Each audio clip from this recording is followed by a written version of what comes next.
Hello friends, welcome to IICS platform. आज है 31 अगस्त और 31 अगस्त के करेंगे हम करंट अफेयर के MCQ। Without wasting our time lecture start करते हैं। First question, where is 31st meeting of the working mechanism for consultation and coordination on India China border affair. देखो, जैसे कि अभी जानते हो कि अभी सिंगाई कोऑपरेशन ऑर्गेनाइजेशन की मीटिंग हुई थी और आपको अगर इंडिविजुअली जानना है SCO के बारे में तो मेरे आप प्लेलिस्ट में जाइए और एडिटोरियल आपको मिलेगा। वहाँ पर आपको SCO का एक इंडिविजुअल लेक्चर मिल जाएगा जिसमें मैंने आपको डिटेल में समझाया है कि SCO का ओरिजिन कब से हुआ। ठीक है, अब वो छोड़िए, SCO के बारे में मीटिंग हुई थी कहाँ पर? अस्ताना में। कहाँ पर? अस्ताना में इसकी मीटिंग हुई थी और इसी मीटिंग में इंडिविजुअल एक मीटिंग हुई थी between India and China, between India and China.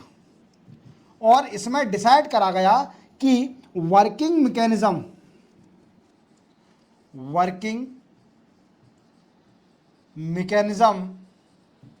On consultation and coordination on border area of India and China, इसकी एक मीटिंग होगी और डिस्कस किया जाएगा ऑन द इशू ऑफ और negative issues on the border area of India and China. अब ये जानना बहुत जरूरी है कि कौन कौन से ऐसे एरिया हैं जो कि इंडिया और चाइना के बीच में इशू बने रखे हैं। क्लियर? तो अपन देखते हैं ऐसे कौन कौन से एरिया हैं। तो सबसे पहला है वी कैन से गलवान वैली। कौन सा है? गलवान वैली, ये तो सभी ने सुना होगा। फिर है Depsang plain, then after Demchok, then after north and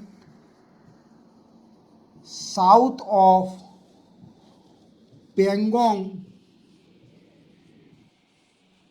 सुलिक, Pangong सुलिक। क्लियर? और नेक्स्ट है गंगोर hot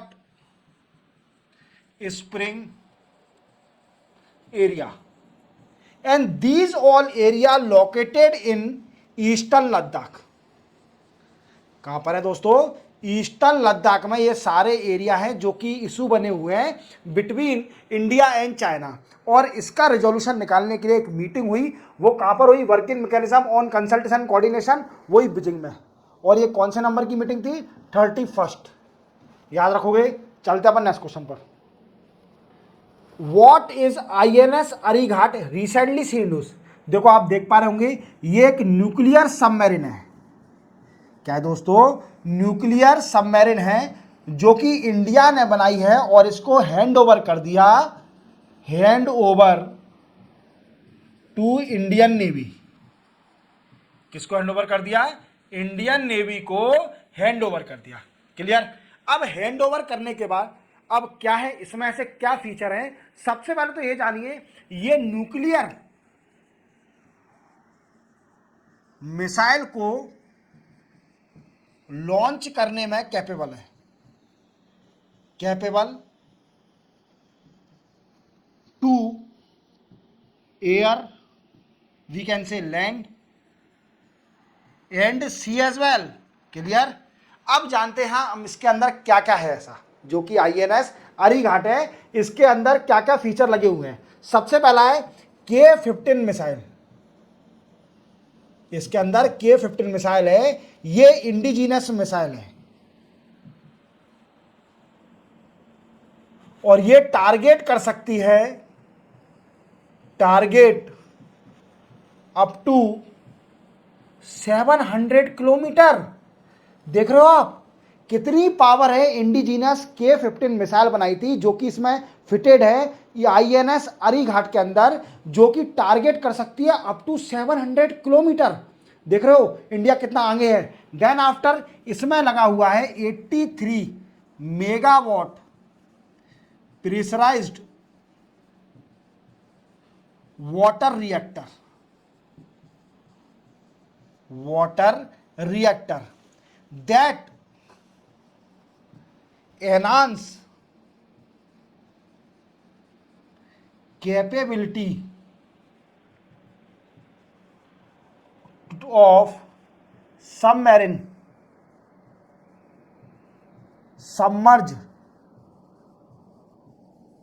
underwater underwater for longer time। देखो मैं आपको समझा देता हूं, थोड़ा कुचल मुचल हो गया है नीचे। अब देखो दोस्तों, इसके अंदर 83 megawatt pressurise light water reactor लगा हुआ है, जो कि इसको कैपेबल बनाता है कि ये लंबे समय तक अंडर सी रह सकती है अगर कंपेयर किया जाए कन्वेंशनल सबमरीन से। जो कन्वेंशनल सबमरीन होते हैं वो ज़्यादा देर तक पानी के अंदर नहीं रह सकते, क्लियर। और ये बहुत ज़्यादा टाइम तक रह सकता है आईएनएस अरीघाट। तो आप याद रखोगे ये क्या है, न्यूक्लियर सबमरीन है, क्लियर। चलते अपन नेक्स्ट क्वेश्चन पर। Government of India has allowed food corporation of India food corporation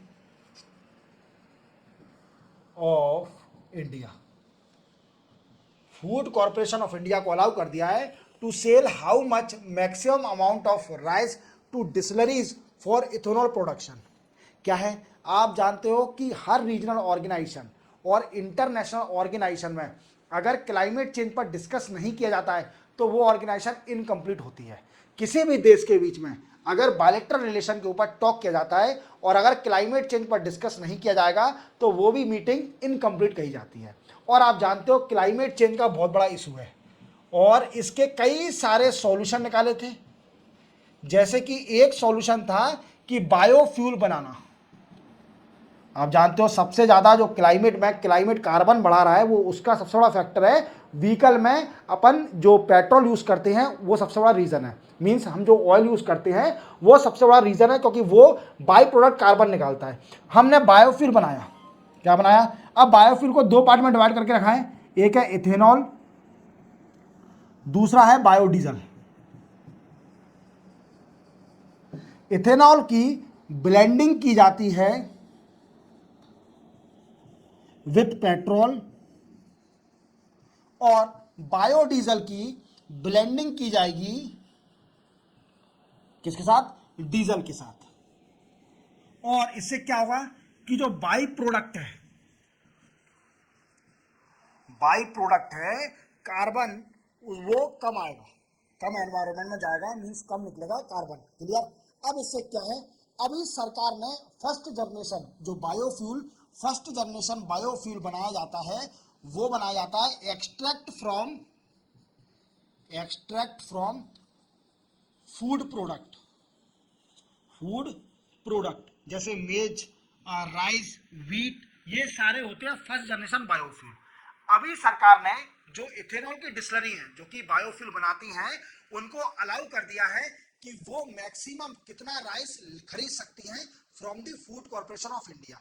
what I means, अगर इसको हम इस तरीके से बोले कि गवर्नमेंट ऑफ इंडिया ने फूड कॉर्पोरेशन ऑफ इंडिया को अलाउ कर दिया है मैक्सिमम अमाउंट ऑफ राइस वो सेल कर सकती है डिस्टिलरी इथेनॉल को, क्लियर। और ये कैसे सेल करेंगी, देखो ये सेल करेंगी बाई ओपन मार्केट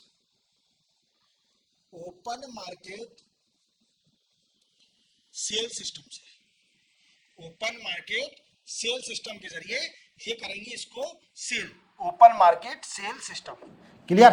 अब ये कितना डिसाइड कर दिया सरकार ने, तो 23 लाख मैट्रिक टन इतना ये सेल कर सकते हैं टू डिस्टिलरीज इथेनॉल की जो डिस्टिलरीज हैं जो इथेनॉल बनाती हैं, उनको 23 लाख मैट्रिक टन तक rice export we can sell कर सकती है, सॉरी एक्सपोर्ट नहीं, सेल कर सकती है FCI, food corporation of India, clear. चलते अपन नेक्स्ट क्वेश्चन पर। Which ministry has launch C box portal to registered and monitor complaint of sexual harassment of women and work place. देखो आप जानते हो कि अभी आरजी कर मेडिकल हॉस्पिटल जो कि कोलकाता में है, वहाँ पर एक जूनियर डॉक्टर का रेप हो गया था और उसका मर्डर हो गया था। इसका कई सारा भारत के अंदर, वी कैन से इंडिया के अंदर और कोलकाता में भी अभी प्रोटेस्ट चल रहा है कि जल्दी जल्दी जो भी कल्प्रिट हैं, जो भी है जिन्होंने किया है, वो सारे अब फांसी की सजा दी जाए, और चल रहा है जस्टिस, ठीक है। अब इसी को देखते हुए union ministry of women and child development ने एक पोर्टल लॉन्च किया है। क्या लिया है? Ministry of women and child development ने एक पोर्टल लॉन्च किया है जिसका नाम है सी बॉक्स पोर्टल। सी बॉक्स पोर्टल, ये पोर्टल का एसएच का फुल फॉर्म है सेक्सुअल हरासमेंट। सेक्सुअल हरासमेंट, किसी भी वर्क प्लेस पर सेक्सुअल हरासमेंट की कोई भी कंप्लेंट होती है तो इसमें रजिस्टर करी जाएगी। ऑनलाइन पोर्टल है, कोई भी वुमेन अगर ये फेस कर रही है sexual harassment at the work place, वो इस पोर्टल में कंप्लेंट कर सकती है। सी बॉक्स पोर्टल ये लॉन्च किसने किया है? Ministry of women and child development ने। तो याद रखोगे सी बॉक्स पोर्टल के बारे में, ये मेंशन कर देना। वुमेन एम्पावरमेंट पर कोई भी क्वेश्चन आता है तो you can easily mention C box portal that was launched by the union ministry of women and child development. Clear? चलते अपन नेक्स्ट क्वेश्चन पर। Which ministry launch RESET programme? देखो अभी आप जानते हो कि कई सारे जो स्पोर्ट्स प्लेयर हैं जो कि रिटायरमेंट ले लेते हैं, कई सारे स्पोर्ट्स प्लेयर रिटायरमेंट लेने के बाद आपको कई बार न्यूज़ में आया होगा कि उनकी condition as well as financial condition, social condition, economical condition, ये सारी कंडीशन अधिकतर जो sports person, retiree sports person होते हैं उनकी बिगड़ जाती है। क्लियर? और क्योंकि उनको पैसा वैसा तो मिलता नहीं है, ठीक है। अब वो अवार्ड का क्या करता है, और कई सारे स्पोर्ट्स प्लेयर जो रिटायर हो जाते हैं वो आपने सुना होगा कि वो अपने अवार्ड बेचकर मींस पैसा अरेंज करते हैं to raise their regular we can say expenses. Clear? तो ये क्या है, एक स्कीम लॉन्च करी है जो कि यूथ एंड स्पोर्ट्स मिनिस्टर है, क्या नाम है? मनसुख मांडविया। क्या नाम है? मनसुख मांडविया जी ने, ये यूनियन मिनिस्टर हैं, डॉक्टर हैं और यूथ एंड स्पोर्ट्स मिनिस्टर हैं जी यूनियन में। और इन्होंने एक स्कीम चालू करी है जिसका नाम है रीसेट स्कीम। और ये आंसर तो इसका ये रीसेट का फुल फॉर्म है रिटायर्ड स्पोर्ट्स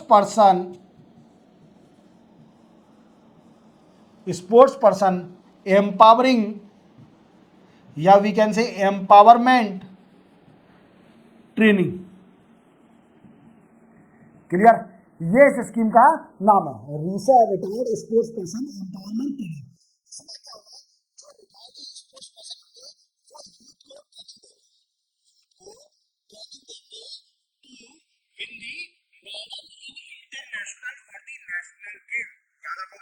और ये जितने भी स्पोर्ट्स पर्सन जो कि नेशनल और इंटरनेशनल अवार्ड जीत चुके हैं उनको अप्रोच किया जाएगा कि वो यूथ को ट्रेनिंग दें to enhance their skill in sports. Clear? तो ये स्कीम चालू करी है किसने? मनसुख मांडविया जी ने, जो कि union minister of youth and sports के हैं, जिस स्कीम का नाम है रीसेट स्कीम। क्लियर? चलते अपन नेक्स्ट क्वेश्चन पर। What is the name of pollution control vessel recently launched by India for Indian Coast Guard? देखो अभी एक पॉल्यूशन कंट्रोल वेसल अभी इंडिया ने लॉन्च किया है, नया बनाया है, जो कि इंडियन कोस्ट गार्ड को दे दिया है for pollution control.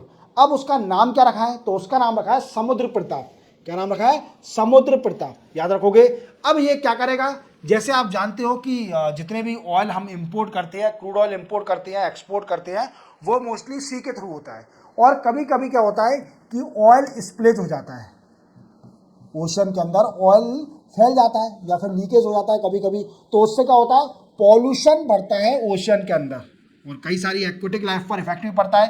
Aquatic life पर इफेक्ट भी पड़ता है, एक्वेटिक लाइफ पर इफेक्ट भी पड़ता है। और इस इफेक्ट के कारण कई सारे एक्वेटिक जो भी वीगन फिश है, नई नई वैरायटी के जितने भी ओशन में रहते हैं, उनको गलत इफेक्ट पड़ता है, ऑक्सीजन की इफेक्ट पड़ता है। तो इसको पॉल्यूशन को क्लीन करने के लिए, पॉल्यूशन क्लीनिंग करने के लिए इंडियन गवर्नमेंट ने एक पॉल्यूशन कंट्रोल वेसल बनाया है जिसका नाम है समुद्र प्रताप, और ये हैंड ओवर कर दिया है इंडियन कोस्ट गार्ड को। क्लियर, याद रखोगे। चलते अपन नेक्स्ट क्वेश्चन पर।